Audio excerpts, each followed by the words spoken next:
नाज़रीन आदाब, खैर मकदम है आपका। आप देख रहे हैं जी सलाम। मैं हूं इमरान खान आपके साथ और हाजिर हम लेकर कश्मीर एक्सप्रेस, जिसमें हम उन जम्मू कश्मीर की हर छोटी बड़ी खबर को आपके लिए लेकर आते हैं अगले 1 घंटे के लिए, जो सुर्खियों में बनी रहती हैं। आइए आगाज करेंगे हेडलाइंस के साथ। बांदीपुरा में सिक्योरिटी फोर्सेस को मिली बड़ी कामयाबी। एनकाउंटर में 5 मिलिटेंट्स को हलाक किया गया। जारी है मुठभेड़। मजीद अगर हम बात करें तो मजीद मिलिटेंट्स के छिपे होने का अंदेशा। सरकारी एजाज के साथ शहीद इमरान टाक की हुई तदफीन। नायब वजीर आला, डीजीपी और आला पुलिस अफसरान के साथ उधमपुर के मुअज़्ज़िज़ हस्तियों ने पेश की शहीद को खराज अकीदत। एहतियाती तौर पर यासीन मलिक गिरफ्तार। मीर वाइस को किया गया नजरबंद। श्रीनगर के 7 थानों में जिला इंतजामिया ने नाफिज किया 144। रियासत में दाइश की मौजूदगी के मिले निशान। ट्विटर पैगाम से हुआ आईएसआईएस के मंसूबों का इंकशाफ।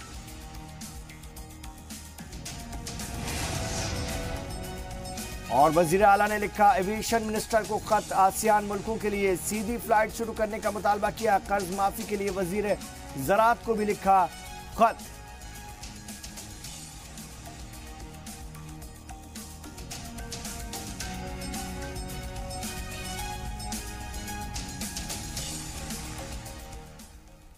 और इस वक्त की बड़ी खबर बांदीपुरा से आ रही है। इस वक्त की बड़ी खबर, जी हां, सिक्योरिटी फोर्सेस ने 5 मिलिटेंट्स को मार गिराया है। कार्रवाई में सीआरपीएफ, आर्मी और मकामी पुलिस के जवान भी शामिल हैं। इलाके में मजीद मिलिटेंट्स के छिपे होने का अंदेशा है और इनका ताल्लुक लश्कर से बताया जा रहा है। इस वक्त भी एनकाउंटर जारी है। तो बड़ी खबर आ रही है बांदीपुरा से, कश्मीर के, जहां पर इस वक्त मुठभेड़ जारी है मिलिटेंट्स और सिक्योरिटी फोर्सेस के बीच। बांदीपुरा में सिक्योरिटी फोर्सेस ने 5 मिलिटेंट्स को मार गिराया है। इस कार्रवाई में सीआरपीएफ, आर्मी और मकामी पुलिस के जवान मिलकर के इस ऑपरेशन को चला रहे हैं। इलाके में मजीद और भी मिलिटेंट्स के छिपे होने का अंदेशा है और इनका ताल्लुक लश्कर से बताया जा रहा है। और इस वक्त भी आपको बता दें एनकाउंटर जारी है। तो बांदीपुरा में इस वक्त मिलिटेंट्स और सिक्योरिटी फोर्सेस के बीच एनकाउंटर जारी और 5 मिलिटेंट हलाक किए गए हैं। इस वक्त की बड़ी खबर, 5 मिलिटेंट को सिक्योरिटी फोर्सेस ने मार गिराया है। तो ऑपरेशन ऑल आउट जो इस वक्त पूरी वादी में अंजाम दिया जा रहा है, ये उसी का असर है। और इस वक्त हमारे कश्मीर के ब्यूरो चीफ सैयद तजम्मुल इस्लाम फोन लाइन पर हमारे साथ जुड़ गए हैं श्रीनगर से। जी, जानना चाहेंगे इस एनकाउंटर के बारे में। इमरान, ताजा तरीन तफसीलात में आपको बताऊं कि इस एनकाउंटर में अभी तक कुल मिलाकर 5 से अब 6 मिलिटेंट हैं जो अभी तक मारे गए हैं और इनसे भारी हथियार और गोला बारूद वगैरह बरामद किया गया। जबकि मिलिटेंटों की जो शिनाख्त है अभी जारी है। इनमें कोई भी लोकल मिलिटेंट नहीं है बल्कि गैर मुल्की हैं। उवैद, जिनका जो सन जाकिर रहमान मक्की और निफ्यू हैं जाकिर रहमान लखवी के, जो मास्टरमाइंड माने जाते थे मुंबई अटैक के और इस हमले में मारे जा चुके हैं। कुल मिलाकर तफसील में बताऊं कि शुमाली कश्मीर के हाजिन सुंबल सोनावारी इलाके के संदरगीर इलाके में आज बाद दोपहर सिक्योरिटी फोर्सेस को यह खबर मिली कि इलाके में निस्फ दर्जन के करीब मिलिटेंट एक खास जगह पे छुपे हुए हैं। जिसके बाद सिक्योरिटी फोर्सेस ने राष्ट्रीय राइफल्स के साथ special operation group, security forces और पुलिस की मदद से उस जगह तक पहुंचे। जिसके बाद मिलिटेंटों के नजदीक जब फौज पहुंचना शुरू हुई तो अंदर से जबरदस्त और अंधाधुंध गोलीबारी शुरू हुई। जिसके बाद इब्तिदाई हमले में ही 5 मिलिटेंट मारे गए, जबकि इंडियन एयरफोर्स का एक कमांडोज भी इसमें मारा गया और एक राष्ट्रीय राइफल्स का एहलकार जख्मी हुआ। उसके बाद इलाके को मजीद कॉर्डन किया गया। जन सेटर्स के साथ साथ रात की तारीकी को दूर करने की रोशनी का इंतजाम किया गया और एंटी फिदाइन के साथ साथ बाकी सिक्योरिटी दस्ते भी पहुंचना शुरू हुए जो काफी महारत रखते हैं इस मामले में। और उसके बाद आखिरी लम्हात में एक और मिलिटेंट जो है मारा गया। कुल मिलाकर इस एनकाउंटर में निस्फ दर्जन यानी 6 के करीब खून मार कार्रवाई में मिलिटेंट मारे गए, जब इंडियन एयरफोर्स का एक कमांडोज और राष्ट्रीय राइफल्स का एक जवान इसमें जख्मी हुआ। खासतौर पर इस इलाके में इमरान, आपको याद होगा कि हमने लगातार इस एरिया के सर्च ऑपरेशन के हवाले से इनकाउंटर्स कवर करने की कोशिश की और तकरीबन निस्फ दर्जन के करीब इस तरह के कैसोस चलाए गए, ऑपरेशन चलाए गए, एंटी मिलिटेंसी ऑपरेशन चलाए गए, जिसमें फोर्सेस के हाथ कोई बड़ी कामयाबी नहीं लगी। लेकिन उसके बाद आज इस दोपहर के बाद जब ये ऑपरेशन शुरू किया गया, एक बार फिर नौजवान ने सड़कों पर आकर एहतियात शुरू करना चाहा। उसके बाद पथराव भी हुआ, लेकिन इस ऑपरेशन को कॉल ऑफ कर दिया गया। रियासती पुलिस के चीफ डॉक्टर एसपी वैद के मुताबिक इसमें 6 के करीब मिलिटेंट मारे गए, और जिसमें जिनका ताल्लुक लोग एरिया से नहीं बल्कि तमाम के तमाम गैर मुल्की हैं। तो 6 हो गई है तादाद मिलिटेंट्स की जिन्हें मार गिराया गया है, और इसमें तमाम मिलिटेंट्स गैर मुल्की हैं। जानना चाहेंगे सैयद तजम्मुल इस्लाम, ऑपरेशन अभी भी जारी है और क्या कुछ पता चल पाया, और कितने मिलिटेंट्स हो सकते हैं जो इस वक्त वहां पर छिपे हुए हैं? देखिए इमरान, अभी रियासती पुलिस के सरबराह ने इस ऑपरेशन को तकरीबन कॉल ऑफ किया हुआ है और ऑर्डर्स दे रखे हैं, क्योंकि इस इनकाउंटर में जो शनाख्त हुई है वो हैरान कुन तौर पर और चौंका देने वाली है, क्योंकि टोटल जो 6 एलईटी के मिलिटेंट्स इसमें मारे गए, जिनसे हथियार वगैरह बरामद किए गए। एक बार फिर आपको बताऊं कि इनमें से एक मिलिटेंट है उवैर, जो कि ज़कीउर रहमान मक्की का नेफ्यू माना जाता है, और ज़कीउर रहमान लखवी वही है जो मास्टरमाइंड माने जाते हैं मुंबई के अटैक में। और एक बहुत बड़ी कामयाबी से इसे ताबीर किया जाता है, क्योंकि ऑपरेशन के साथ साथ ये एरिया जो है ये सिक्योरिटी जोन पूरी तरह से माना जाता है, जिसमें चंद्रगीर से निकलकर जब आप संभल, सोनाबारी, हाट, सवापोरा, बांडीपोरा और आसपास के इलाकों की तरफ जाएंगे, ये पूरा सिक्योरिटी जोन है। लिहाजा यहाँ पर इस ऑपरेशन को कॉल ऑफ कर दिया गया। 6 मिलिटेंटों की डेड बॉडीज को रिट्रीव या रिकवर करने की कोशिश की जा रही है, और मुमकिन तौर पर इस ऑपरेशन के आगे वाले इलाके जो हैं कि अगर 6 मिलिटेंट मारे गए, क्योंकि इस इलाके में खबर थी पिछले हफ्ते से लगातार सर्च ऑपरेशन नाकाम रहे, और खबर थी कि तकरीबन 1 दर्जन से ज्यादा मिलिटेंट जो कि गुरेज सेक्टर और नौशहर, नौगाम, राजवाड़ा से इंफिल्ट्रेशन या दरअंदाजी करने के बाद संभल, सोनाबारी पहुंचने में कामयाब हो गए थे। लेकिन आज के सर्च ऑपरेशन से हाजिन संभल, सोनाबारी में गुज़श्ता 1 महीना सिक्योरिटी फोर्स के लिए बड़ा चैलेंजिंग रहा, लेकिन आखिरी लम्हात में इमरान आपको बताऊं कि अभी भी सड़कों पर एहतियात है, पत्थरबाजी है, और सिक्योरिटी फोर्सेस इस जगह से वापस अपने प्रदर्शकों में निकलने की तैयारियां कर रहे हैं। जी, तो एक तरह से अभी फिलहाल एनकाउंटर खत्म हो गया है, हालांकि वहां पर एहतजाज भी हुआ, और आप बता रहे हैं गैर मुल्की मिलिटेंट थे, लेकिन कोई बड़ा चेहरा अभी इसके बारे में जानकारी नहीं मिल पाई कि जो इसमें हलाक हुआ है।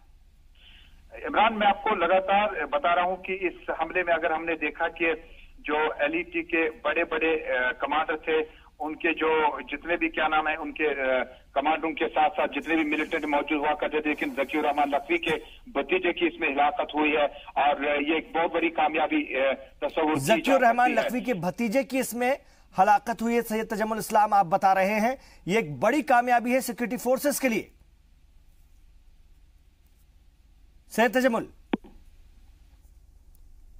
तो बड़ी खबर इस वक्त की, हालांकि एनकाउंटर फिलहाल खत्म हो गया है और वहां पर लोगों ने एहतजाज भी किया, लेकिन बताया जा रहा है कि ज़कीउर रहमान लखवी का भतीजा भी इस एनकाउंटर में मारा गया है सिक्योरिटी फोर्सेस के हाथों। तो 6 मिलिटेंट्स के मारे जाने की इस वक्त बड़ी खबर। जी हां, बांदीपुरा में घेरा गया है मिलिटेंट्स को। हालांकि मकामी लोगों ने, जैसा कि आप तस्वीरों में भी देख रहे हैं और सैयद तजम्मुल इस्लाम भी बता रहे थे हमारे ब्यूरो चीफ श्रीनगर से, कि कई बार पत्थरबाजी भी की है, और सिक्योरिटी फोर्सेस ने बावजूद इसके बांदीपोरा में 6 मिलिटेंट्स को मार गिराया, जिसमें कि ज़कीउर रहमान लखवी का भतीजा भी शामिल है। सीआरपीएफ, आर्मी और मकामी पुलिस के जवान इस ऑपरेशन में शामिल रहे।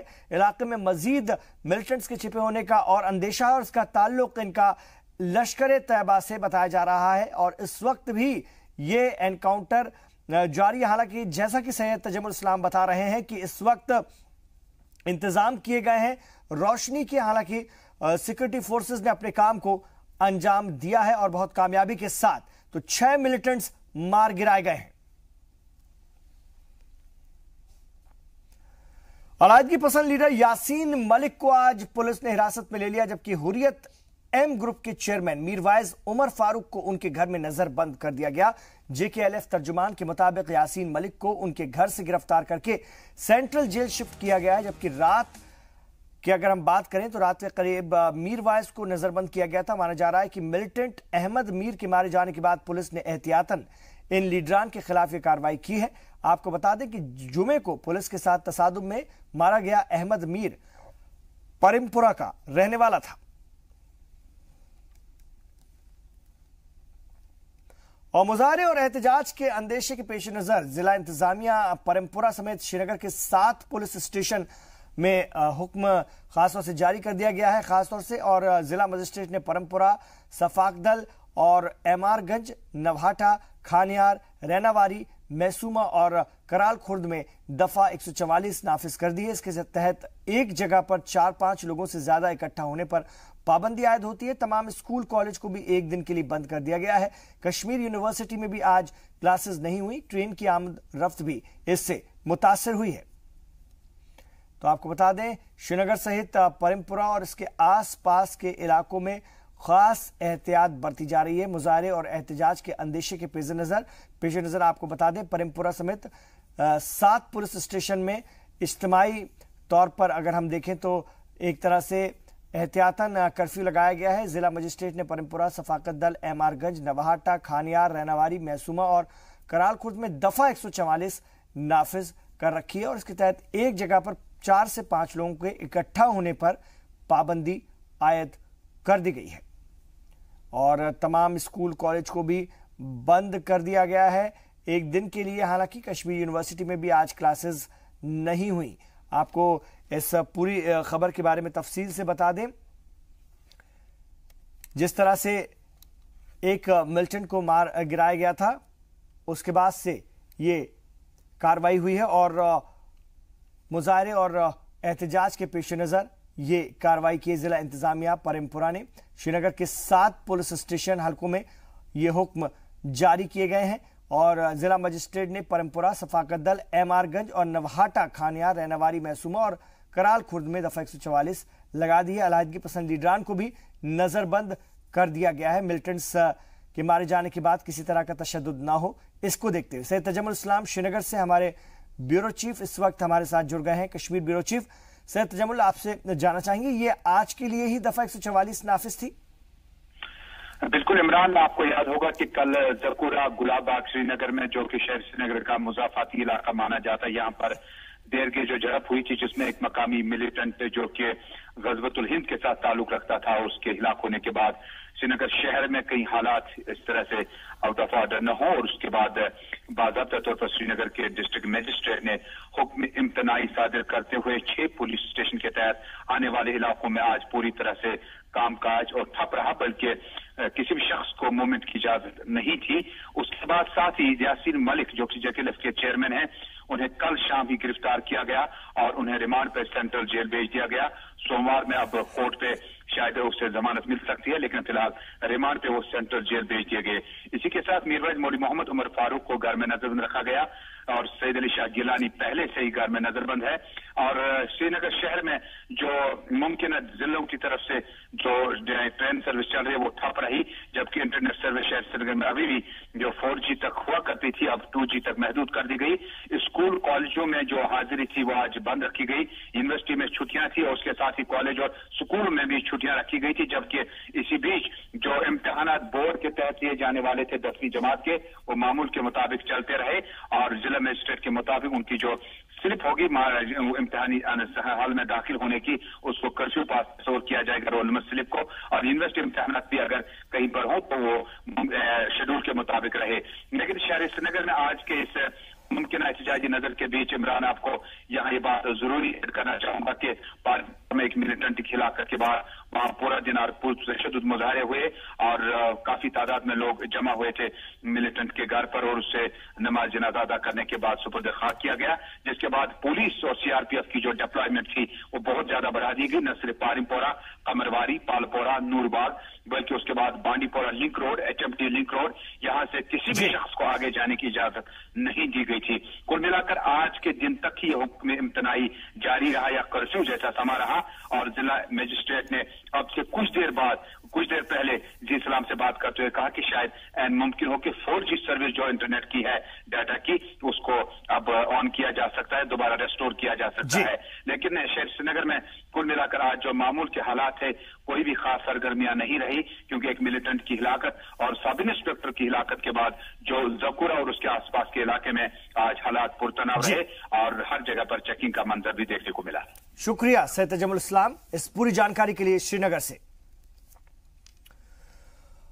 और शहीद पुलिस सब इंस्पेक्टर इमरान टाक को आज सुबह उधमपुर जिला पुलिस लाइन में खराज अकीदत पेश की गई। आखिर सुमात की अदायगी से कबल नायब वजीर आला डॉक्टर निर्मल सिंह, तामीरात आमा के वजीर नईम अख्तर, बीजेपी के रियासती सदर सत शर्मा, पैंथर्स पार्टी के चेयरमैन हर्षदेव सिंह और डीजीपी एसपी वैद ने शहीद इमरान को नम आंखों से खराज अकीदत पेश की। इसके अलावा इस मौके पर दीगर सीनियर पुलिस अफसरान और शहर की मुअज्जिज हस्तियां मौजूद थीं। प्रोग्राम के बाद शहीद की जज्दे खाकी को अहले खाने के सुपुर्द किया गया। शहीद की अगर हम बात करें तजहीज और तदफीन सरकारी एजाज के साथ उनके आबाई वतन वसंतगढ़ में हुई। वाज़ेह कि जुमे को श्रीनगर के जाकुरा में हुए दहशतगर्दाना हमले में इमरान टाक शहीद हो गए थे। इस तसादुम में पुलिस फोर्स ने एक मिलिटेंट को हलाक कर दिया था, जबकि एक मिलिटेंट को जिंदा गिरफ्तार करने में कामयाबी भी हासिल हुई थी।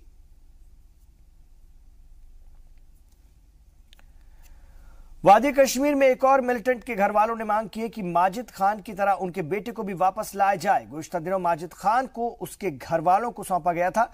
वाज़ेह है कि रेखपुरा शोपिया के बाशिंदे मोहम्मद इसहाक भट्ट का बेटा आशिक हुसैन एक हफ्ते पहले एक मिलिटेंट ग्रुप में शामिल हो गया था, जिसको वापस लाने के लिए उसके घर वाले अपील कर रहे हैं।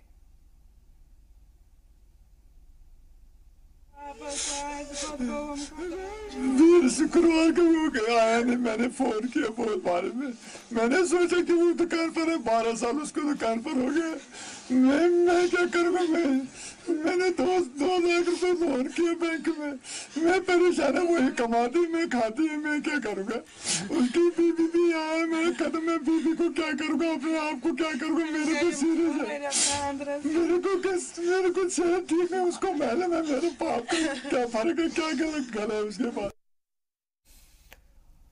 और एक अमेरिकी इदारे के सर्वे के मुताबिक मुल्क के 8 में से अगर हम बात करें, मुल्क के 60% लोगों का मानना है कि जम्मू कश्मीर में मिलिटेंसी के खात्मे के लिए हुकूमत को मजीद फोर्स का इस्तेमाल करना चाहिए।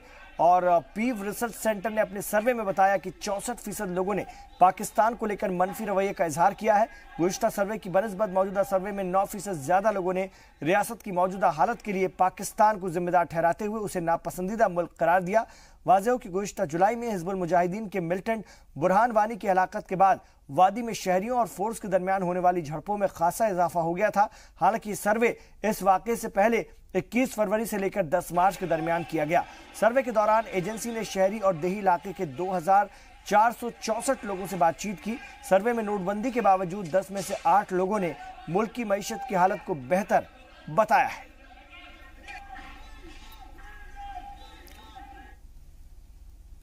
तो दुनिया की आरजी जन्नत कही जाने वाली कश्मीर वादी में दुनिया के सबसे खूंखार दहशतगर्द इदारे दाइश की मौजूदगी के आसार मिलने लगे हैं। इंटेलिजेंस एजेंसियों की जानिब से ट्रैक किए गए एक ट्विटर हैंडल से इस बात का इंकशाफ हुआ है कि आईएस ने कश्मीर में अपना पहला ग्रुप तैयार कर लिया है।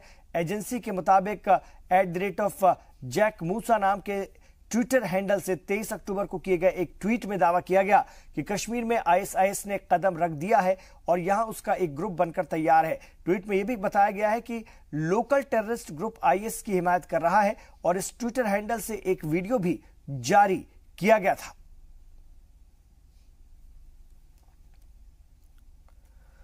जम्मू कश्मीर के किश्तवाड़ जिले में सिक्योरिटी एहलकारों ने खुफिया खबर पर कार्रवाई करते हुए दहशतगर्दों के एक ठिकाने का पर्दाफाश किया है। सिक्योरिटी एहलकारों ने दहशतगर्दों के ठिकाने से भारी तादाद में हथियार और गोला बारूद बरामद किए हैं। इनमें 2 चीनी पिस्तौल, 2 मैगजीन और 5 गोलियां, एक 303 राइफल, एक मैगजीन, 10 कार्ट्राइज, एक UBGL लॉन्चर और 5 बड़े ग्रेनेड शामिल हैं। फौज और पुलिस की ज्वाइंट ऑपरेशन के दौरान जंगलों में बनी एक गुफा से बरामदगी की गई। किश्तवाड़ में से तकरीबन 15 किलोमीटर दूर नैदगाम के जंगलों में दहशतगर्दों ने गुफा बना रखी थी। फौज के मुताबिक मिलिटेंट इस गुफा का इस्तेमाल छिपने के लिए करते थे।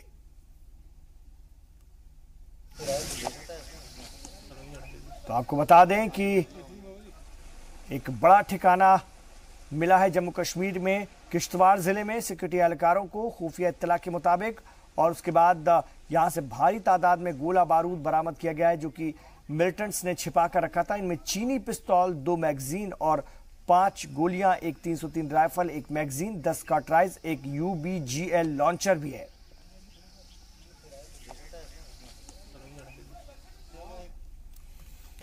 यहाँ एक छोटे से वक्फे के लिए हम रुक रहे हैं, लौट रहे हैं अपने जम्मू कश्मीर की और भी खबरों के साथ। आप देखते रहिए कश्मीर एक्सप्रेस।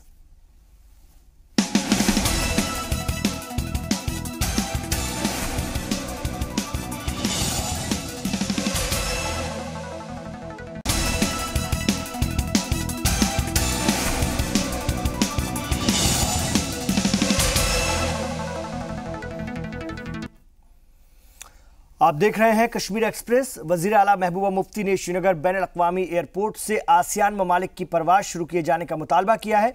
इस सिलसिले में सीएम ने मरकजी हुकूमत और civil aviation minister Ashok Gajapati Raju को एक लेटर लिख करके श्रीनगर एयरपोर्ट को भी उस फहरिस्त में शामिल करने की दरख्वास्त की जहां से आसियान ममालिक के लिए परवाजें होती हैं। अपने खत में सीएम ने कहा है कि मलेशिया, इंडोनेशिया, सिंगापुर समेत आसियान के 10 मेंबर ममालिक की परवाज शुरू किए जाने से रियासत की सयाहत को खातिर ख्वाह फरोग मिलेगा। वाज़ेह हो कि रियासत में टूरिज्म इंडस्ट्री से जुड़ी लोग भी इस सिलसिले में सीएम की कई दफ़ा मुलाकात कर चुके हैं और फ्लाइट सर्विस शुरू करने की यकीन दहानी उन्होंने भी दी है और लोगों की तरफ से भी मुतालबात आए हैं। वजीर आला ने इसके अलावा महबूबा मुफ्ती ने मरकजी वजीर ज़राअत राधा मोहन सिंह को भी एक ख़त तहरीर किया है। ख़त में पोल्ट्री इंडस्ट्री और ज़रई कर्ज के ताल्लुक से चंद मुद्दों का जिक्र किया गया है। महबूबा ने अपने ख़त में वजीर ज़राअत से उन यूनिट होल्डर को कर्ज में रियायत दिए जाने का मुतालबा किया है जिनको 2014 के सैलाब के सबब भारी खसारे का सामना करना पड़ा था। इसके अलावा उन्होंने दूसरी रियासतों से दरामद होने वाले बीज की भारी कीमतों की जानिब भी वजीर ज़राअत की तवज्जो मबजूल कराई है। वाज़ेह हो कि इस सिलसिले में पोल्ट्री इंडस्ट्री से जुड़े लोगों ने सीएम से मुलाकात करके अपने मसाइल से आगाह किया था और उनसे मदद का मुतालबा किया था।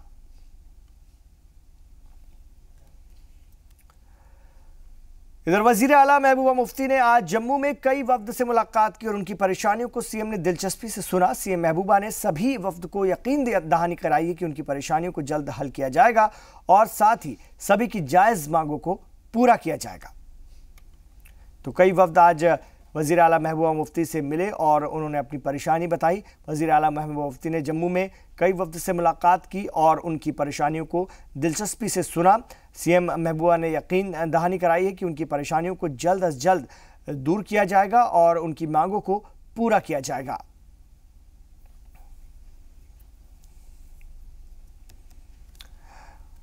और जम्मू कश्मीर रियासत सिर्फ अपने कुदरती मनाजिर और खूबसूरती के लिए ही नहीं बनी जानी जाती बल्कि यहाँ के मजहबी मकामात भी बेहद अहमियत के हामिल हैं। सयाह बड़ी तादाद में इन मजहबी मकामात की ज़ियारत के लिए आते हैं और इसके लिए सरकार ने पिलग्रिम टूरिज्म यानी मजहबी सयाहत को फ़रोग देने का फैसला किया है। पुरानी मंडी में एक मजहबी तकरीब के दौरान वज़ीर सयाहत ने कहा कि मजहबी मकामात की ज़ियारत के लिए आने वाले ज़ायरीन को तमाम सहूलियात फराहम करने के लिए हुकूमत पर का जो अज़्म है, उन्होंने कहा कि ऐसे तमाम मजहबी मकामात के डेवलपमेंट के लिए रोड मैप तैयार किया जा रहा है जहां सयाहत के फ़रोग के इम्कानात मौजूद हैं। उन्होंने कहा कि जम्मू कश्मीर तहजीब और सकाफ़त और मजहबी रवादारी की मिसाल पेश करने वाला एक अहम मरकज़ है और उनका मानना है कि सयाहत को फ़रोग देने के लिए यहाँ पर बेहतरीन मौक़े मौजूद हैं। रेस्टोरेंट और होटल में खाने के बिल में लगने वाले जीएसटी में तखफीफ किए जाने के फैसले का लोगों ने खैर मकदम किया है। जी सलाम नुमाइंदे राजन वैद्य ने ऐसे ही एक रेस्टोरेंट का दौरा करके देखा कि वहां पर कितना जीएसटी चार्ज किया जा रहा है। हमारे साथ एक कस्टमर हैं जिनको अभी बिल दिया गया है उनके खाने का, उनसे बात करेंगे। आपने ये बिल चेक किया, कितने % जीएसटी लगाया गया आपको? हाँ, मैंने अभी ये बिल देखा है, इस पर 5% जीएसटी लगा है फूड पे। तो अक्सर हम पहले भी इस रेस्टोरेंट में आते रहते हैं, तो पहले 18% जीएसटी लगता था, अब 5%, और ये बहुत राहत की बात है। और हम रेगुलरली इन रेस्टोरेंट में आते हैं और ये 18% जीएसटी से ये हमारे बजट से रेस्टोरेंट में जाना बाहर हो रहा था, लेकिन भारत सरकार ने जो ये डिसीजन लिया है इससे हमें राहत मिली है और हमें अच्छा लगा और हम रेगुलरली रेस्टोरेंट में आते हैं। 5% के टैक्स से हमें बड़ी राहत मिली है, क्योंकि पहले जो 18% किया गया था तो हम जैसे फैमिली को लेकर, अपने बीवी बच्चों को लेकर कहीं खाना खाने के लिए चले जाते थे किसी रेस्टोरेंट में, तो वो कम हो गया था क्योंकि बर्डन आया था, इतना हम एफर्ट नहीं कर सकते थे। लेकिन अब जो 5% कर दिए, इससे बड़ी राहत मिली है। अब हम दोबारा सोच सकते हैं कहीं खाने के लिए जाने के लिए, मतलब इतना हमारे पॉकेट पे इतना असर नहीं होगा। 18 से 5% आ गया तो ये बड़ी राहत की बात है। ये इसके लिए हम मोदी सरकार को धन्यवाद देना चाहते हैं। बिल्कुल, जैसे कि सरकार ने, जैसे हम पहले 18% चार्ज किया करते थे, अभी वो 5% कर दिया गया है वापस। तो हमने भी आदेशों को मानते हुए उसको 18 से वापस 5% कर दिया है हमने, टैक्सेस जो हम ले रहे हैं। तो डेफिनेटली उससे कस्टमर को तो फ़ायदा हो ही रहा है, बट जो होटल रेविंग जैसे हमें जो है थोड़ा सा नुकसान इसलिए हो रहा है क्योंकि हमें इनपुट क्रेडिट नहीं मिल पाएगा सबका। जैसे पहले हमें मिला करता था, तो अब हमें 5% के रहते वो सब नहीं मिल पाएगा। अभी हम मौजूद हैं जम्मू के एक होटल में, जहां पे जिस तरह से सरकार ने 18% से घटाकर 5% जो GST करने के लिए कहा है होटल वालों को और रेस्टोरेंट वालों को, तो जम्मू के कई होटलों में हमने जब रियलिटी चेक किया तो पाया कि यहाँ भी जो 5% ही लोगों से वसूला गया है, जिससे सीधा फ़ायदा जो है वो ग्राहकों को मिला है। कैमरामैन आशु के साथ राजन वैद, जी मीडिया जम्मू। और national conference chief Farooq Abdullah ने एक बार फिर POK को लेकर दिए गए अपने पुराने बयान को दोहराया। उन्होंने मरकजी हुकूमत पर निशाना लगाते हुए कहा कि उसे सरहदी इलाकों में रहने वाले लोगों की फिक्र नहीं है। उन्होंने कहा कि रियासती और मरकजी हुकूमत पर मजहबी सियासत को फरोग देने का इल्ज़ाम है और नेशनल कॉन्फ्रेंस उनके दबाव में आगे नहीं झुकेगी। फारूक अब्दुल्ला कहता है जी वो हिस्सा पाकिस्तान का, मैं कहता हूं वो है उनका। क्या वो चूड़ियां पहने हुए बैठे हैं? उनके पास भी एटम बम है। क्या उसे हमें मरवाना है क्या? तुम लोग तो पैलेसेस में बैठे हुए हो। उस गरीब का सोचो जो बॉर्डर पे है, रोज उस पे बम फट रहा है, उसको यह पता नहीं कि मेरी बेटी या बेटा या मेरा खावंद वापस घर आएगा या नहीं आएगा। हमने तो मजबूत हिंदुस्तान के लिए वोट दिया है, हमने कमजोर हिंदुस्तान के लिए वोट कभी नहीं दिया। हमने वोट कभी नहीं दिया कि बरादरी और बरादर को लड़ाया जाए। हमने कभी वो बात नहीं की जिसमें हिंदू के दिल को ठेस लगेगी या मुसलमान के दिल को ठेस लगेगी। अगर इन्होंने यही चीजें करनी है तो मैं इनसे कहना चाहता हूं, नेशनल कॉन्फ्रेंस खड़ी है इनसे लड़ने के लिए। ये कामयाब नहीं होंगे। ये हिंदुस्तान सबका है, वो हिंदू हो, मुसलमान हो, सिख हो, ईसाई हो, जो भी उसका धर्म है उसका है और उसे हक है, उसको आईनी हक है वो किसको वोट देना चाहता है, किसको नहीं देना चाहता। किसी को आप जोर जबरदस्ती नहीं कर सकते। और बीजेपी ऑफिस जम्मू में एक अवामी मीटिंग का इनेकाद किया गया। वजीर सेहत बाली भगत के अवामी दरबार में जम्मू और आसपास के इलाकों के लोगों ने अपने अपने इलाकों की परेशानियां सुनाई। बाली भगत ने इस मौके पर लोगों की परेशानियां सुनी और उन्हें हल करने का भरोसा दिलाया।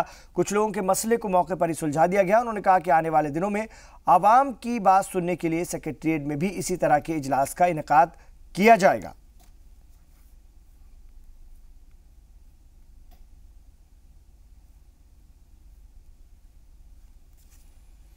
ऐसा है, भारतीय जनता पार्टी जम्मू कश्मीर ने एक योजना बनाई है कि हमारा जो यहाँ प्रदेश का जो कार्यालय है, इस कार्यालय में हर शनिवार को एक जो भारतीय जनता पार्टी का जो मंत्री है सरकार में, वो यहाँ इस प्रदेश कार्यालय में बैठा करेंगे और पार्टी के कार्यकर्ता या आम समाज से जो लोग जिनकी कोई काम होते हैं, कोई ग्रीवेंसेस होते हैं, वो यहाँ पर आते हैं और ऑन स्पॉट डिस्पोजल करने की हम लोग कोशिश करते हैं।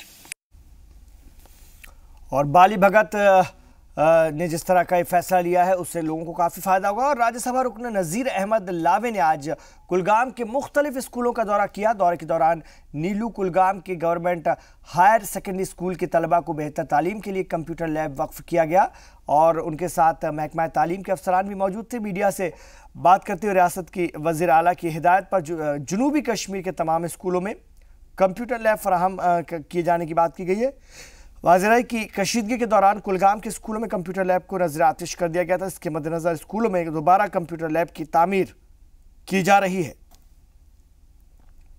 MP बना तो हमारे मुफ्ती साहब, मरहूम मुफ्ती साहब की डायरेक्शन है कि एजुकेशन सेक्टर को जम्मू कश्मीर में बूस्ट होना चाहिए। क्योंकि मैं MP कुलगाम से हूँ, मैं चाहता हूँ कि हमारा जो कुलगाम जो डिस्ट्रिक्ट है, कम से कम इसमें कंप्यूटराइज सारा एजुकेशन सेक्टर हो जाए, जो मेरी कोशिश है। और यहाँ लोगों की डिमांड है, यहाँ बड़े बड़े अच्छे लोग हमारे साथ आए हैं, बुजुर्ग लोग आए हैं गाँव के, कि ये भी चाहते हैं कि हमारे बच्चों को कंप्यूटर एजुकेशन होना चाहिए। इस मामले में हम MP फंड से कर सकते हैं और हम ये चीज़ प्रोवाइड कर सकते हैं हर स्कूल में। और सर्दियों में स्नोफॉल देखने के लिए अगर रोहतांग पास जाना चाहते हैं तो इसमें कुछ रुकावट आ सकती है, क्योंकि भारी बर्फबारी की वजह से गाड़ियों की आवाजाही पर रोक लगा दी गई है। ज़बरदस्त बर्फबारी की तस्वीरें रोहतांग पास के, जहां गुज़िश्ता 3-4 दिनों में से हो रही बर्फबारी की वजह से 6 से 10 इंच तक जमीन बर्फ से ढक चुकी है। सेना को छोड़ सभी सयाहों के लिए अलर्ट का ऐलान कर दिया गया है। भारी बर्फबारी की वजह से यहां पर मार्च तक के लिए गाड़ियों का ट्रैफिक रोक दिया गया है। मनाली जाने वाले टूरिस्ट के लिए रोहतांग पास सबसे बड़ा अट्रैक्शन होता है, लेकिन हाल ही में हुई इस बर्फबारी की वजह से बॉर्डर रोड ऑर्गेनाइजेशंस ने मार्ग बंद करने का ऑफिशियल ऐलान कर दिया है। बॉर्डर रोड ऑर्गेनाइजेशन की माने तो गुज़िश्ता कुछ सालों के मुकाबले इस बार बर्फबारी पहले शुरू हो चुकी है, जब दर्जा हरारत -11, -14 डिग्री तक पहुंच चुका है, तो लोगों को सांस लेने में भी तकलीफ हो रही है। तस्वीरों में आप साफ देख सकते हैं पहाड़ी झरने की धाराएं किस तरह से जम गई हैं। बताया जाता है कि हाई आल्टीट्यूड के चलते यहाँ पर अचानक भारी बर्फबारी होने लगती है, जिससे कि विजिटर्स को खतरा हो सकता है। लिहाजा इस मौसम का मजा लेने से पहले आपको फौज और बॉर्डर रोड ऑर्गेनाइजेशंस की इजाज़त लेनी होती है। यहाँ बर्फबारी लगभग पिछले 3 दिनों से हो रही है। आधा फुट जो है बर्फबारी हो चुकी है। यहाँ से आगे जाने की किसी को अनुमति नहीं है। जितनी ज़्यादा बर्फबारी होगी हमारे लिए तो उतना रहना उतना ही मुश्किल है यहाँ पर, क्योंकि यहाँ पर ठंड बहुत ज़्यादा है और टूरिस्ट जब भी आते हैं मानते नहीं आगे जाने से, और उनको रोकना सबसे बड़ा चैलेंज है हमारे लिए। ज़्यादा ये जब टेम्परेचर एकदम लो हो जाता है, माइनस में, अभी तो माइनस में ही है, पर और जब होने के बाद जब नीचे शीशा जम जाता है या कुछ और, तब हो जाता है चैलेंज काम करने के लिए। और टनमर्ग में इस साल की पहली बर्फबारी हुई। BA सागर गुलमर्ग के बाद आज टनमर्ग की भी पहली बर्फबारी का गवाह बन गया, और इस बर्फबारी से टनमर्ग के टूरिस्ट गाइडों के चेहरे खुशी से खिल उठे। बर्फबारी की वजह से टनमर्ग की 80% बेरोजगारी खत्म हो जाएगी। टूरिस्ट गाइड तारक अहमद ने जी मीडिया से बातचीत करते हुए बताया कि इस बर्फबारी से हमारी बेरोजगारी खत्म हो जाएगी। उन्होंने कहा कि हम सयाहों का तहे दिल से इस्तकबाल करते हैं, और साथ ही तारक ने जी मीडिया का शुक्रिया अदा करते हुए कहा कि इस मैदान में जी मीडिया ने बेहतरीन रोल अदा किया है। आपके माध्यम से, जी सलाम के माध्यम से, जिन्होंने हमेशा यहाँ पे सपोर्ट किया यहाँ के लोकल को। तो ये तस्वीर आप देख रहे हैं टनमर्ग की, जहां पर सीजन की पहली बर्फबारी शुरू हो गई है। सयाहों के चेहरे तो खिले ही हैं, लेकिन जो गाइड हैं, जो गाइड्स होते हैं टूरिस्ट गाइड, उनको बहुत एक राहत मिली है, क्योंकि उनकी रोजी रोटी का इंतज़ाम हो जाता है। और जिस तरह की यहाँ बेरोज़गारी है, इस मौसम में ख़ास तौर से बर्फबारी होते ही उनकी बेरोज़गारी दूर होती है, उन्हें कमाने का मौका मिलता है, और इसके लिए वो जी सलाम का भी शुक्रिया अदा करते रहे। आपके माध्यम से, जी सलाम के माध्यम से, जिन्होंने हमेशा यहाँ पे सपोर्ट किया यहाँ के लोकल को, कवरेज किया यहाँ पे, मैं आपकी सादत से जो भी लोग देख रहे हैं तमाम को, सब लोगों को इनवाइट करना चाहता हूँ कि आओ कश्मीर देखो। जिस चीज़ के लिए कश्मीर की हॉस्पिटलिटी जो वर्ल्ड में फेमस है, मैं उस चीज़ के लिए आपको इनवाइट करता हूँ। आप आके देखिए एक बार। आपको जो बाहर का जो मीडिया या कहीं का भी मीडिया जो आपको ये थोड़ा यहाँ पे कश्मीर के बारे में मिसगाइड करता है, आप एक बार आके ग्राउंड रियलिटी देखिए, और देखिए कि यहाँ पे कश्मीर जो मेहमान नवाजी के लिए फेमस है, और उस चीज़ को एक बार आप यहाँ पे आके फील कीजिए। सर्दी में इजाफे के साथ ही रियासती हुकूमत ने कश्मीर डिवीज़न के हुदूद में आने वाले तमाम स्कूलों में 3 महीने की तातील का ऐलान कर दिया है। Government for school education department के सेक्रेटरी की जानिब से जारी हुक्मनामे के मुताबिक दरख्शा अगर हम इसको और आगे बढ़ाएं तो हम क्लास 8 तक के स्कूलों में 4 दिसंबर से 3 मार्च तक मौसम सरमा की तातील रहेगी। वहीं दर्जा 9 से ऊपर तक के स्कूलों में 11 दिसंबर से लेकर 24 फरवरी तक तातील रहेगी। हुक्मनामे के मुताबिक जिन असातिज़ा को प्रैक्टिकल इम्तहानात लेने हैं वो प्रैक्टिकल ख़त्म होने के बाद ही छुट्टी पर जा सकेंगे। इसके अलावा ट्रेनिंग के लिए सेलेक्ट हुए असातिज़ा को मुकर्ररा वक्त में ट्रेनिंग के लिए मौजूद रहने के लिए कहा गया है।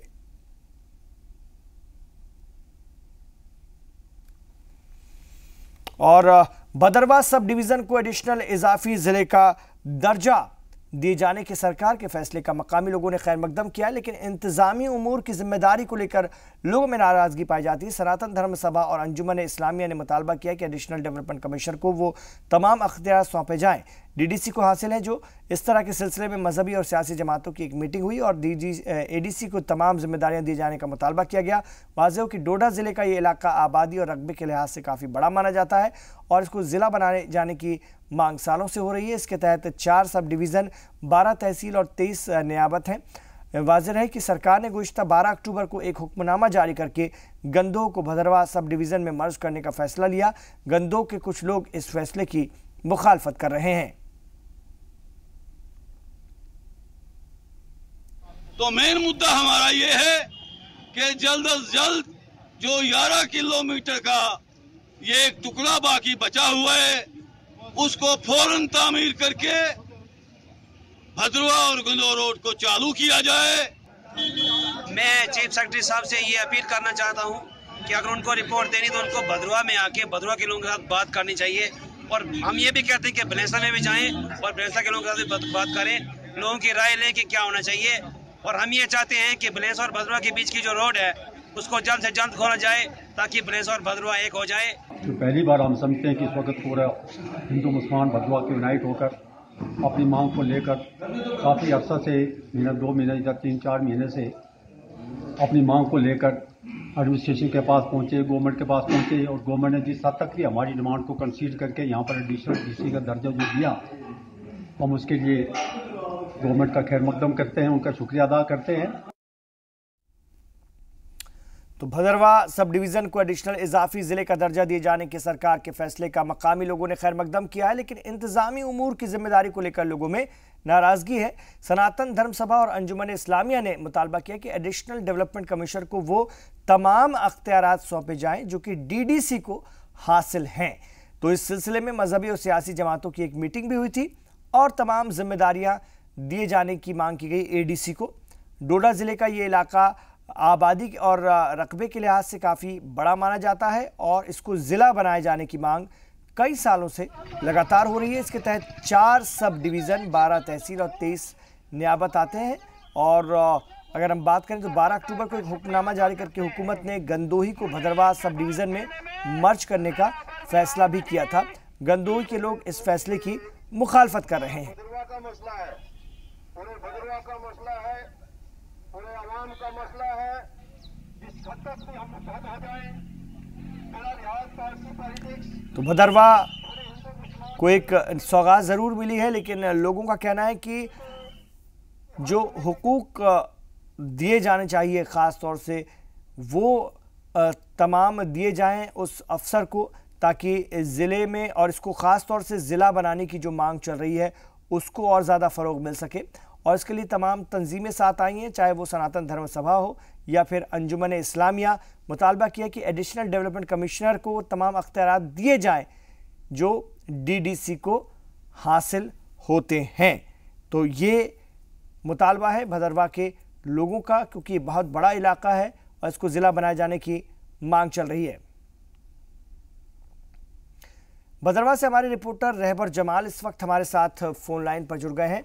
जी रहबर, आपसे जानना चाहेंगे क्या लोग भदरवा के खुश नहीं है? ये जो इजाफी यहाँ पर एक इंतज़ामिया की तरफ से इंतज़ाम बनाया जा रहा है उससे लोग खुश नहीं हैं? जी, अगर बात की जाए भदरवा एडिशनल डिस्ट्रिक्ट की, तो उसके बाद से जो है गुंदो जो कि उसके साथ रखा गया है, गुंदो सब डिवीजन।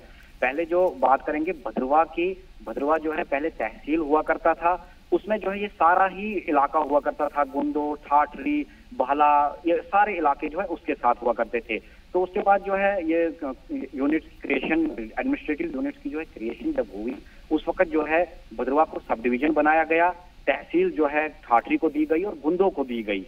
लेकिन उसके बाद जो है फिर से थोड़ी देर के बाद जो है फिर से एडमिनिस्ट्रेटिव यूनिट्स को जो है अपग्रेड किया गया, क्योंकि जो कि एक डेवलपमेंट जहां होती है वहां के लिए ये जरूरी होता है। तो लेकिन भदरवा को भी सब डिवीजन रहा और बाकी जगहों पे भी सब डिवीजन की वजह से जो है भदरवा पीछे होता रहा।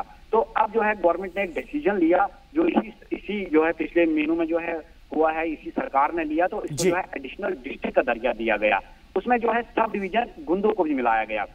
लेकिन कुछ लोग जो हैं उसकी मुखालफत में उतर आए, क्योंकि अगर देखा जाए तो गुंदो और भदरवा जो है पहले से ही एक साथ रहे हैं, इनका जो है कल्चर एक जैसा है, इनका जो है रहन सहन एक जैसा है। लेकिन कुछ जो मुफाद परस्त हैं, कुछ पॉलिटिकल लीडर्स को भी इसमें जो है किया जा सकता है, वो जो है उसमें अपना जो है वो मौकिफ रख रहे हैं कि नहीं ये दूर है। लेकिन अगर लोगों की बात की जाए, लोगों का कहना है कि हम पहले भी भदरवा के साथ थे और हम उसी के साथ रहना चाहते हैं। लेकिन इसमें एक बात उनकी भी सही है कि अगर वो भदरवा उनको आना पड़ता है अपने किसी भी काम के लिए, तो उनको वाया अगर डोडा आते हैं, तो और ज्यादा अख्तियार दिए जाने की वो लगातार मांग कर रहे हैं भदरवा के लोग। बहुत शुक्रिया आपका रहबर जमाल भदरवा से इस पूरी जानकारी के लिए।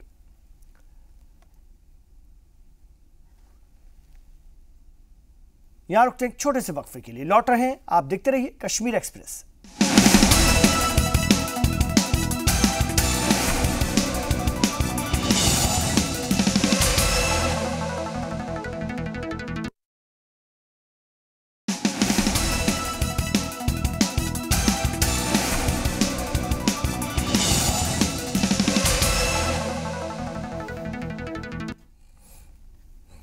आप देख रहे हैं कश्मीर एक्सप्रेस। जम्मू के साथ इम्तियाजी सुलूक करने और तरक्की न किए जाने की मुखालफत में लोक जनशक्ति पार्टी ने रियासती हुकूमत के खिलाफ मुजाहरा किया। पार्टी के रियासती सदर रवि टिक्कू की क़यादत में पार्टी कारकुनान ने सरकार के खिलाफ नारेबाजी की।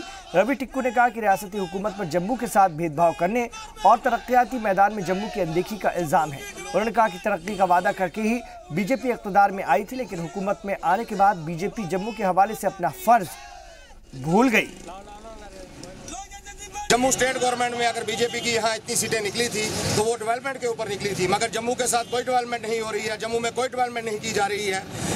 अपनी कुर्सी बचाने के लिए ये काम कर रहे हैं, मगर जम्मू के साथ कोई डेवलपमेंट नहीं हो रही। यहाँ के रोडों की, यहाँ के हॉस्पिटल्स की, यहाँ के जितने भी गली कूचे हैं उनकी कंडीशन देख लें आप, बद से बदहाल है।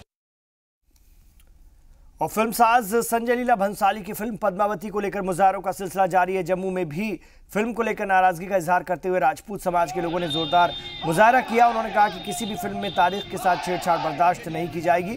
मुजाहरीन ने कहा कि फिल्म में राजपूत समाज के जज्बात को ठीक पहुंची है और उन्होंने सिनेमाघरों के मालिकों से कहा है कि वो इस तरह की फिल्म को ना लगाएं, अपने सिनेमाघरों में न दिखाएं। अगर बावजूद इसके कोई सिनेमाघर ऐसा करता है तो इसकी जिम्मेदारी सिनेमा घर मालिकों और सरकार की होगी। मैं इनको वार्न करता हूँ कि इन फ्यूचर कि पहले इन्होंने जोधा अकबर फिल्म बनाई थी, कहाँ थी वो हिस्ट्री, कहाँ से लाई है वो हिस्ट्री, हमें ये बताएं। और आगे इन फ्यूचर हम ये जो हमारा पूरा हिंदू समाज और हमारा जो राजपूत समाज ये बर्दाश्त नहीं करेगा कि हमारी जो इतिहास को तोड़ मरोड़ कर ये पेश करने की कोशिश करेंगे। अब हम ये बर्दाश्त नहीं करेंगे।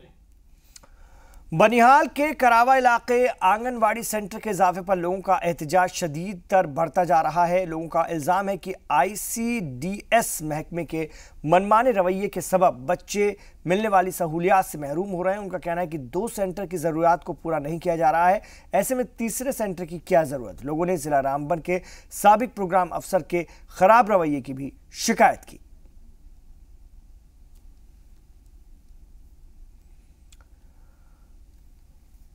और जम्मू में रोटरी क्लब की जानिब से डायबिटिक पेशेंट्स के लिए खुसूसी रेटिना आई चेकअप कैंप का इनेकाद किया गया। कैंप का इनेकाद गिफ्ट ऑफ साइट प्रोजेक्ट के तहत किया गया। इस कैंप का इफ्तिताह अगर हम बात करें तो नेशनल कॉन्फ्रेंस के रियासती सदर देवेंद्र सिंह राणा ने किया। इस कैंप में जम्मू और आसपास से आए मरीजों ने आंखों का फ्री चेकअप करवाकर कैंप का फ़ायदा उठाया।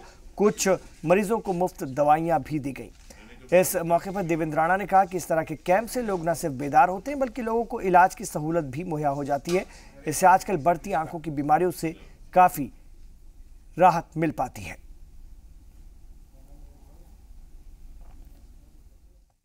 रोटरी संस्था जो है दुनिया में सेवा की भावना के लिए जानी जाती है और रोटरी फाउंडेशन जिसकी बुनियाद पॉल हैरिस ने रखी थी, उसका बुनियादी मकसद था कि लोगों की सेवा की जाए और किसी अपने स्वार्थ के बिना निस्वार्थ सेवा की जाए, सर्विस अबव सेल्फ। और उसी को लेते हुए यहाँ के स्थानीय रोटरी क्लब ने एक ये कदम उठाया है। मैं समझता हूँ रोटरी क्लब और ऐसी सारी संस्थाएं जो समाज की सेवा में बिना स्वार्थ के लगी हैं उनको प्रोत्साहित करना चाहिए और इससे लोगों को फ़ायदा होगा। और रोटरी क्लब को भी मैं ये कहूँगा कि न केवल यहाँ पे त्रिकुटा नगर, गांधीनगर में ये जो बैरूनी इलाके हैं, जो दूर दराज के इलाके हैं, वहाँ पे भी ये सुविधाएं ली जाएं ताकि वहाँ के लोगों को भी इसका फ़ायदा मिले। इधर कुपवाड़ा के टाउन हॉल में जिला इलेक्शन अफसर के इश्तिराक से एजुकेशनल डिपार्टमेंट की जानिब से क्यूज और मजमून निगारी मुकाबले का इनेकाद किया गया। तालीमी और सकाफती विंग के जिला कोऑर्डिनेटर नज़ीर अहमद कुरैशी की ज़ेर निगरानी में मुकाबला हुआ। इस मुकाबले में कुल 100 तलबा ने हिस्सा लिया। इसमें 70 लड़के और 30 लड़कियों ने हिस्सा लिया। कंपटीशन में जीत हासिल करने वालों को टॉप 3 को जिला इलेक्शन अफसर कुपवाड़ा ने एजाज़ से नवाजा। साथ ही मुकाबले में अव्वल आए तालिब इल्म अब रियासती सतह के क्यूज कॉम्पिटिशन में हिस्सा लेने के लिए अहल हो गए हैं। इस मुकाबले के दौरान कई अफसरान ने बतौर जज फैसला सुनाया।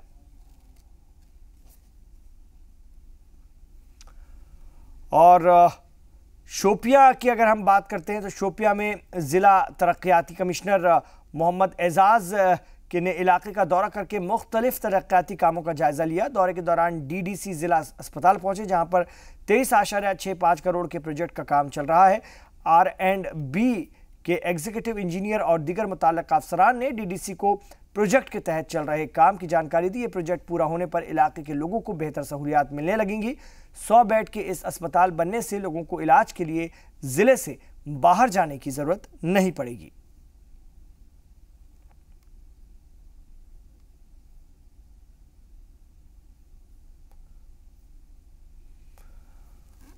और आज उधमपुर में चीफ हार्टिकल्चर दफ्तर में जिला भर के किसानों के लिए बेदारी कैंप लगाया गया, जिसमें हुकूमत की जानिब से नई तकनीक के बारे में किसानों को बताया गया ताकि किसान नई तकनीक के जरिए अपनी पैदावार और आमदनी में मजीद इजाफा कर सके। आपको बता दें कि वजीर आजम के 2020 मिशन के तहत, जिसमें कि उन्होंने हिंदुस्तान के किसानों की आमदनी को दोगुना करने का हदफ तय किया, इसी के मद्देनजर उधमपुर में किसान बेदारी कैंप लगाया गया।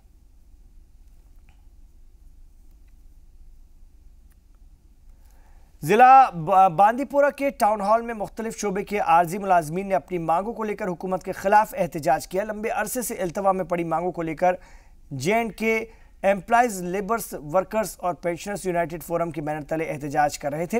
एहतजाज के दौरान फोरम के तर्जुमान गुलाम रसूल गिलानी ने कहा कि मजदूरों की कई महीने की सैलरी नहीं मिली है।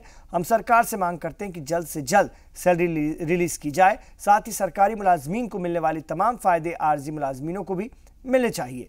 गुलाम रसूल ने कहा कि हुकूमत ने वादा किया था कि 2017 में आर्जी तौर पर जो मुलाजिम है उन्हें मुस्तकिल किया जाएगा, लेकिन सरकार ने अब तक इसके लिए कोई कदम नहीं उठाए हैं।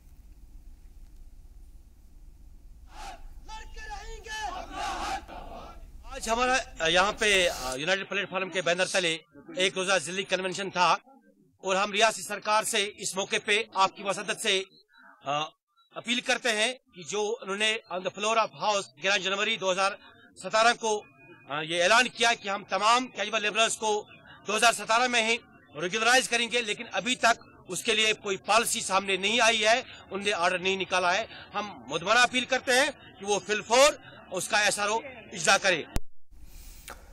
कुपवाड़ा में हार्टिकल्चर के बेस स्टेशन चोगल में महकमाए बागबानी की जानिब से ट्रेनिंग कैंप का इनेकाद किया गया। कैंप में फल और दरख्तों को लेकर ट्रेनिंग दी गई। कुपवाड़ा, दुरुगमूला और हंदवाड़ा के बागबानी से वाबस्ता करीब 100 किसानों ने प्रोग्राम में शिरकत की। चीफ हार्टिकल्चर अफसर हंदवाड़ा, SMS कुपवाड़ा, HDO चोगल समेत कई अफसरान ने तकरीब से खिताब किया और किसानों को बागबानी को लेकर ट्रेनिंग दी। जो हमारे बेस स्टेशन चोगल है, यहाँ एक नर्सरी है हमारी, इसमें हमने आज खुसूसी तौर से ये प्रोग्राम बनाया था कि हम प्रूनिंग सिखाई और प्रूनिंग भी हम वॉलेट पर सिखाई, क्योंकि एक नया प्रोग्राम है, अभी लोगों को नहीं मालूम है कैसे करते हैं इसमें शाख तराशी अखरोट में। तो इसके लिए हमने यूनिवर्सिटी से कुछ एक्सपर्ट्स बुलाए थे और अपने भी कुछ एक्सपर्ट्स हैं। तो मौसम ख़राब होने की सूरत में हम उस तरीके से ये नहीं कर सकते।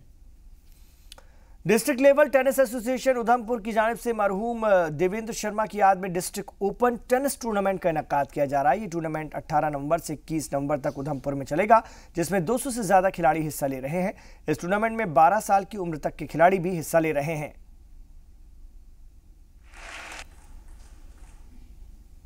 और ये टूर्नामेंट जो है बैडमिंटन हॉल में करवाई जा रही है डिस्ट्रिक्ट टेबल टेनिस एसोसिएशन की तरफ से। ये टूर्नामेंट की आज ओपनिंग हो गई है। 18 तारीख से 21 तारीख तक ये टूर्नामेंट चलेगी। 4 दिन की टूर्नामेंट है। लगभग इसमें 200 के करीब पार्टिसिपेशन हमारे पास आ गई है और इसमें अंडर 12 जो है कैडेट, सब जूनियर, जूनियर और सीनियर और वेटनर भी हमने इसमें जो है वो कैटेगरी रखी है। और खेलों को फरोग देने के लिए जम्मू प्रेस क्लब और स्पोर्ट्स अथॉरिटी की जानिब से जम्मू प्रेस क्लब में स्पोर्ट्स प्रोग्राम का इनेकाद किया गया। प्रोग्राम की सदारत प्रेस क्लब के सदर ने की, जबकि स्पोर्ट्स काउंसिल के चेयरमैन वहीदुर रहमान पर्रा बतौर मेहमान खुसूसी प्रोग्राम में शामिल हुए। प्रोग्राम के दौरान स्पोर्ट्स जर्नलिज्म से जुड़े सहाफ़ियों ने रियासत में खेलों की तरक्की के बेशकीमती सुझाव पेश किए। इस मौके पर खेल सहाफ़ियों ने सरकार से स्पोर्ट्स पॉलिसी बनाने पर भी जोर दिया। बाद में सहाफ़ियों से बात करते हुए स्पोर्ट्स अथॉरिटी के चेयरमैन ने कहा कि खेलों के फरोग के लिए पॉलिसी तैयार है और इसका नतीजा आने वाले चंद सालों में दिखाई देने लगेगा। They have given their valuable feedbacks. We are thankful to the sports fraternity and the people who are behind this program, especially to the Jammu Press Club, जिन्होंने ये organize किया था ताकि आने वाले टाइम में we are a young state where 69% of the population is young और आप देखते हैं तीनों खितों में नौजवानों को अनएम्प्लॉयमेंट से लेकर, बेरोजगारी से लेकर, डिप्रेशन से लेकर, ड्रग्स से लेकर कई सारे चैलेंजेस हैं जिसमें हम देखते हैं स्पोर्ट्स एक अहम रोल कर सकती है। तो I think it's a good beginning और इन्होंने जो suggestions दी है we will take them and we'll also try to institutionalize them in the next sports policy of the J&K government. और कश्मीरी जायकों का पूछना ही क्या, कश्मीर आने वाले कोई भी सयाह यहाँ के रवायती खानों की तारीफ के बिना नहीं रहते।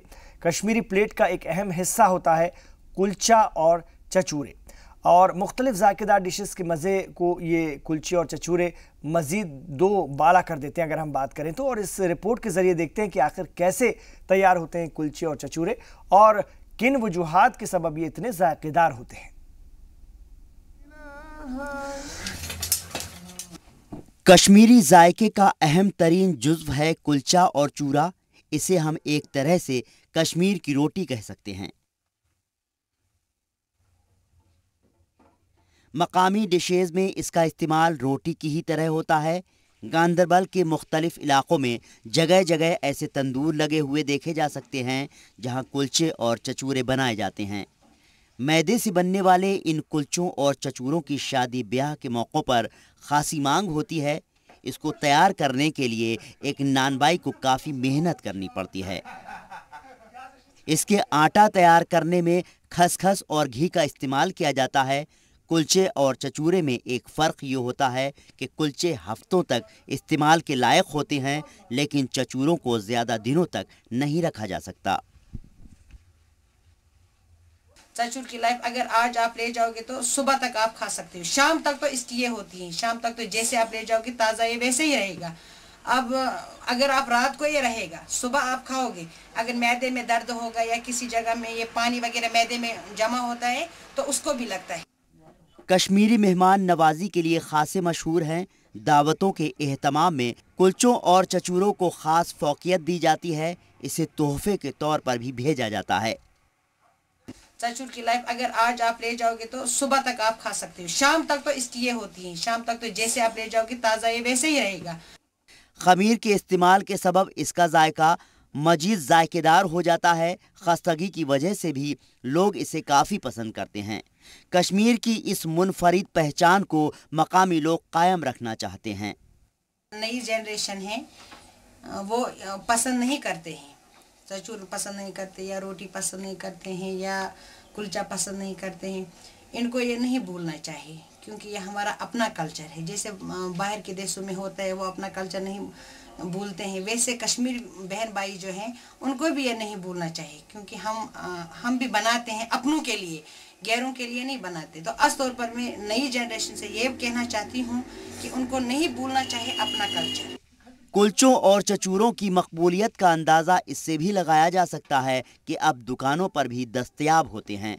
वकार मंजूर, जी सलाम, गांदरबल। और नीदल फील्ड स्कूल सोपोर में मुस्करत किताब की रस्म इजरा के बाद शायरी और शायरी की ख़ास तौर से तनकीद पर रोशनी भी डाली गई। इस प्रोग्राम में का इनकाद अगर हम बात करें तो इस प्रोग्राम का इनकाद रफ़िया अदबी मरकज़ अदबी तकरीब की जानिब से किया गया था। प्रोग्राम के दौरान डॉक्टर रफ़ीक मसूदी और शाबिर अहमद शाबिर ने शायरी और शायरी की तनकीद पर रोशनी डाली। इस तकरीब का आगाज़ तिलावत कुरान से हुआ।